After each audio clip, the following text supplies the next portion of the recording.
Selamat pagi, salam sejahtera untuk kita semua.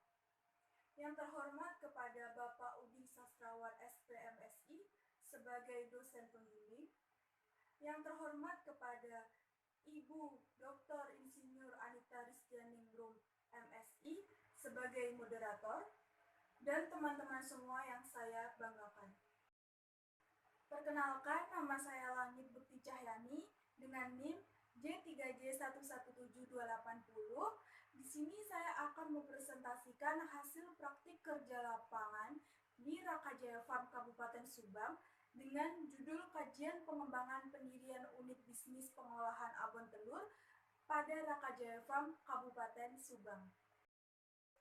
Dalam kajian pengembangan unit bisnis ini dibagi menjadi 4 bab. Yang pertama adalah pendahuluan, yang kedua adalah keragaan perusahaan, yang ketiga adalah kajian pengembangan bisnis, dan yang keempat adalah kesimpulan dan saran.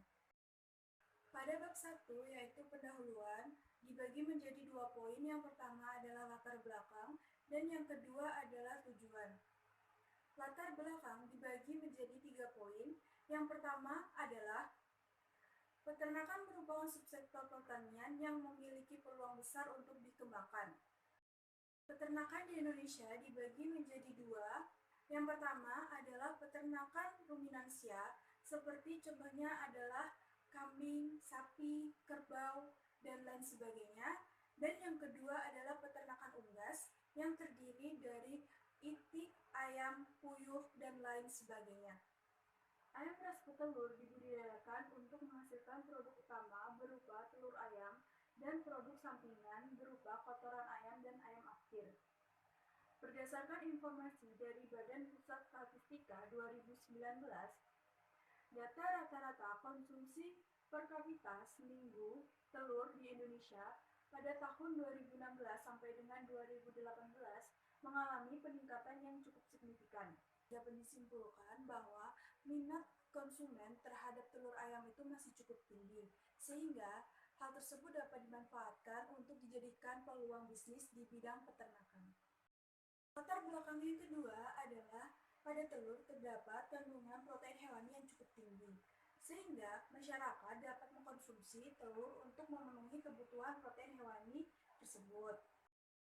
Latar belakang yang ketiga adalah tingginya produksi telur retak pada Rakajaya Farm, sehingga jika dibiarkan secara terus-menerus akan menyebabkan penurunan pendapatan dari perusahaan tersebut. Berdasarkan produksi telur yang dihasilkan oleh Rakajaya Farm setiap harinya dan persentase keretakan telur yang dihasilkan setiap harinya, dapat diakumulasikan bahwa Rakajaya Farm menghasilkan 2,5 kg telur retak di setiap harinya. Berdasarkan survei yang telah saya lakukan di Kecamatan Compreng, belum terdapat pelaku bisnis yang mengolah telur retak menjadi abon telur. Hal tersebut dapat dilakukan oleh Rakajaya Farm sebagai peluang agar masyarakat tertarik dengan produk baru, yaitu abon telur. Tujuan penulisan pengembangan ide bisnis ini adalah yang pertama, merumuskan ide pengembangan bisnis pengolahan abon telur pada Rakajaya Farm Kabupaten Subang. Yang kedua, menyusun rencana pengembangan bisnis dan mengkaji kelayakan rencana pengembangan bisnis pengolahan abon telur pada Rakajaya Farm Kabupaten. Kedua adalah keragaman perusahaan. Yang pertama adalah sejarah perusahaan. Rakajaya Farm merupakan suatu perusahaan peternakan yang berada di Kecamatan Compreng, Kabupaten Subang, Jawa Barat. Didirikan oleh seseorang yang bernama Bapak Kurniawan pada tahun 2017.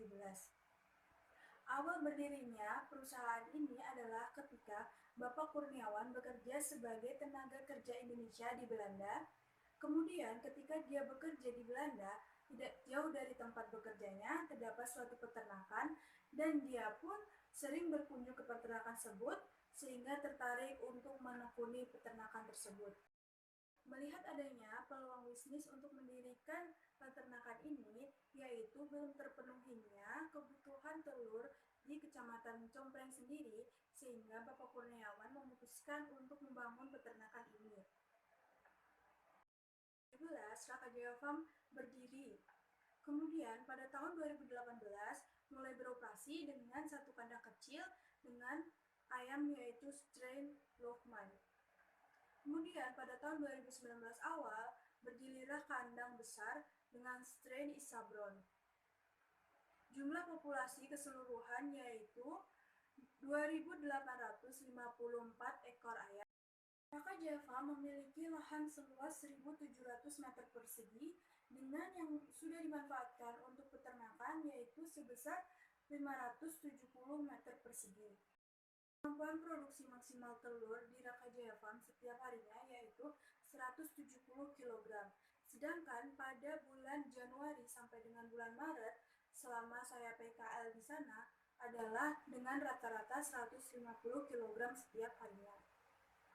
Yang kedua adalah aspek organisasi dan manajemen perusahaan. Struktur organisasi menggambarkan tugas, wewenang, dan tanggung jawab masing-masing bagian.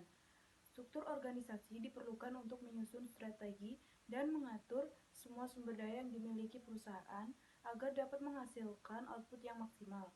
Dalam menjalankan kegiatan operasional, Bapak Kurniawan sebagai pemilik dibantu dengan beberapa tenaga kerja dalam bidangnya masing-masing seperti koordinator bidang kesehatan, koordinator bidang kebersihan, koordinator bidang produksi, dan koordinator bidang keamanan. Yang ketiga adalah sumber daya perusahaan. Sumber daya yang dimiliki oleh Raka Jaya Farm terdiri dari sumber daya fisik, sumber daya keuangan, dan sumber daya manusia. Sumber daya fisik meliputi lahan seluas 1.700 meter persegi, bangunan kandang, bangunan kantor, gudang, mesin pakan, dan peralatan pendukung kegiatan operasional dan budidaya ayam ras petelur. Sumber daya manusia yang terdiri dari 4 tenaga kerja dan bekerja sesuai dengan bidangnya masing-masing. Kemudian, sumber daya keuangan yang dimiliki oleh Raka Jaya Farm merupakan modal sendiri pemilik perusahaan. Yang ketiga adalah kajian pengembangan bisnis. Yang pertama adalah rumusan ide pengembangan bisnis. Pendirian unit bisnis baru berdasarkan pada kondisi perusahaan yaitu terdapat 2% telur retak di setiap produksi yang dapat mengurangi penerimaan bagi perusahaan. Penanganan telur retak yang dapat dilakukan dengan pendirian unit bisnis pengolahan pada Raka Jaya Farm ini didasarkan pada hasil analisis SWOT dari faktor internal dan faktor eksternal perusahaan. Upaya ini merupakan strategi yang bisa dijadikan sebagai ide pengembangan bisnis yang dapat disusun dalam sebuah perencanaan bisnis yang berdasarkan pada perencanaan aspek finansial dan non-finansial. Aspek finansial yaitu perencanaan produk, perencanaan pasar dan pemasaran, perencanaan organisasi dan manajemen, perencanaan sumber daya manusia, perencanaan kolaborasi. Perencanaan aspek finansial meliputi analisis laba rugi, analisis cash flow, dan switching value. Faktor internal yang dapat dianalisis berdasarkan PKL yaitu yang pertama adalah belum terdapat penanganan khusus terhadap telur retak. Jadi jumlah telur retak pada Raka Jaya Farm yaitu sebesar 2% atau sekitar 2,5 kg di setiap harinya dengan tingkat produksi maksimal yaitu pada bulan Januari sampai dengan bulan Maret yaitu 150 kg. Dan memanfaatkan faktor peluang yaitu yang pertama adalah perkembangan tren gaya hidup praktis. Yang dimaksud di sini adalah jadi pada saat ini banyak masyarakat yang menyukai sesuatu yang praktis khususnya makanan. Yang kedua adalah perkembangan teknologi yang pesat. Nah, perkembangan teknologi yang pesat ini dapat dilakukan yaitu dengan melakukan pemasaran melalui media sosial. Yang ketiga adalah berdasarkan hasil survei yang dilakukan mengenai pengenalan produk abon telur, masyarakat tertarik dengan abon telur dengan kriteria pendukung yaitu berat bersih, kemasan, varian rasa, dan harga produk. Kemudian setelah faktor internal dan faktor eksternal, kemudian dianalisis menggunakan analisis finansial dan analisis non-finansial. Ketika layak akan dijalankan, tapi ketika tidak layak akan dievaluasi kembali. Yang kedua adalah rencana pengembangan bisnis. Bisnis yang akan dijalankan yaitu mengolah telur retak menjadi produk olahan abon telur. Pengolahan pada produk ini selain menambah nilai jual produk juga menambahkan pendapatan perusahaan dan daya simpan telur retak lebih lama dan praktis. Yang pertama adalah perencanaan produk, yaitu produk yang dihasilkan dari pengolahan telur retak pada Raka Jaya Farm berupa produk olahan makanan yaitu abon telur. Yang pertama adalah merek produk. Nah, merek produk sendiri yaitu Rabon Toko. Kemudian yang dipilih adalah rasa original. Kemasannya adalah plastik standing ziplock, ukurannya 100 gram, jenisnya yaitu makanan pelengkap siap. Yang kedua adalah perencanaan pemasaran. Pertama itu analisis permintaan. Nah, analisis permintaan di sini saya melakukan survei terhadap beberapa toko snack yang ada di Kabupaten Subang, yaitu menunjukkan setiap minggunya terdapat 108 permintaan abon telur untuk didistribusikan di beberapa toko snack yang ada di Kabupaten Subang. Yang kedua adalah analisis pesaing. Nah, analisis pesaing di sini saya menggunakan produk yang sejenis abon dan memasarkan atau memiliki target pemasaran yang sama dengan produk yang akan saya jualkan ini, yaitu daerah Kabupaten Subang. Yang pertama adalah abon Miraos, yaitu jenis usahanya adalah abon ayam, lokasinya Kabupaten Subang, harga per kemasan 100 gram yaitu 25.000. Yang kedua adalah abon mahkota. Jenis usahanya adalah abon sapi, lokasinya Kabupaten Subang, harga kemasan 100 gram yaitu Rp30.000. Yang ketiga adalah strategi STP. Yang pertama adalah segmentation.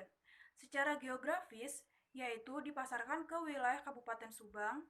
Secara demografis, berdasarkan jenis kelamin yaitu pria dan wanita, berdasarkan usia yaitu remaja atau mahasiswa usia 15-25 tahun, dan orang dewasa usia 26-45 tahun, berdasarkan pekerjaan dapat dibeli oleh pegawai, mahasiswa, dan ibu rumah tangga. Nah, secara psikografis, masyarakat yang menyukai produk makanan praktis atau siap saji. Yang kedua adalah targeting. Targeting yaitu remaja hingga orang dewasa yang menyukai produk makanan siap saji dari pengolahan telur ayam baik laki-laki maupun perempuan. Sedangkan yang ketiga adalah positioning, yaitu produk yang praktis dan sehat. Yang keempat adalah bauran pemasaran. Nah, bauran pemasaran ini yang pertama adalah produk. Produk abon telur dengan berat 100 gram dalam kemasan plastik standing ziplock. Yang kedua adalah price. Harga untuk per 100 gram yaitu 19.000 per kemasan. Yang ketiga adalah place. Place ini yaitu produk dibuat di Rakajaya Farm, pemasarannya yaitu di toko snack di Kabupaten Subang. Promotion, memberikan tester produk dan media sosial perusahaan seperti WhatsApp dan web perusahaan. Yang ketiga adalah perencanaan produksi. Perencanaan produksi pengolahan abon telur terdiri dari beberapa tahap, yaitu persiapan bangunan, persiapan tahap produksi, dan perencanaan jumlah produksi.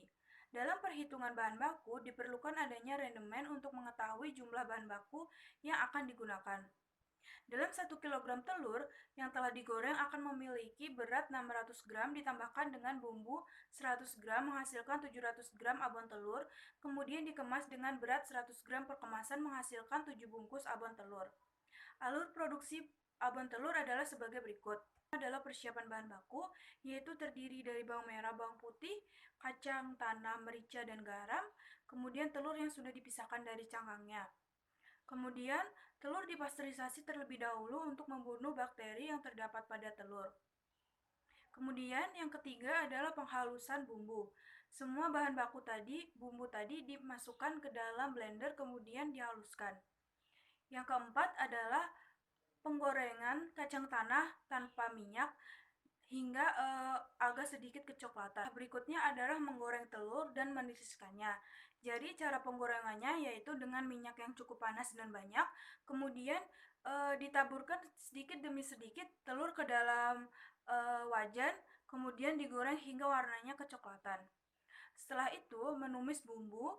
Setelah bumbunya masak, kemudian dimasukkan kacang tanah dan telur tersebut, dimasak hingga matang. Kemudian di-packaging menggunakan plastik ziplock dengan berat 100 gram, kemudian penambahan label pada kemasan. Yang keempat adalah perencanaan organisasi dan manajemen. Pekerjakan 2 pegawai, yaitu satu orang sebagai koordinator unit dan produksi, serta 1 orang sebagai pengemasan dan pemasaran. Yang kelima adalah perencanaan sumber daya manusia.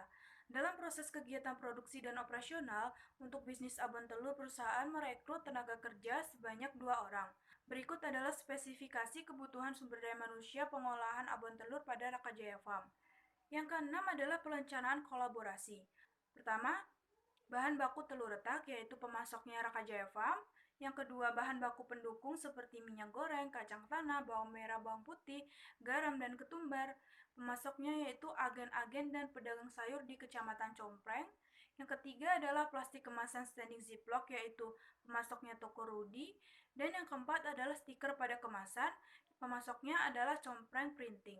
Yang ketujuh adalah perencanaan finansial. Saya menggunakan 3 komponen karena pendirian unit bisnis baru. Yang pertama adalah cash flow, yang kedua laba rugi, dan yang ketiga adalah switching value. Masuk ke bab 4, yaitu kesimpulan dan saran. Sekian presentasi yang dapat saya sampaikan. Kurang lebihnya mohon maaf. Wassalamualaikum warahmatullahi wabarakatuh.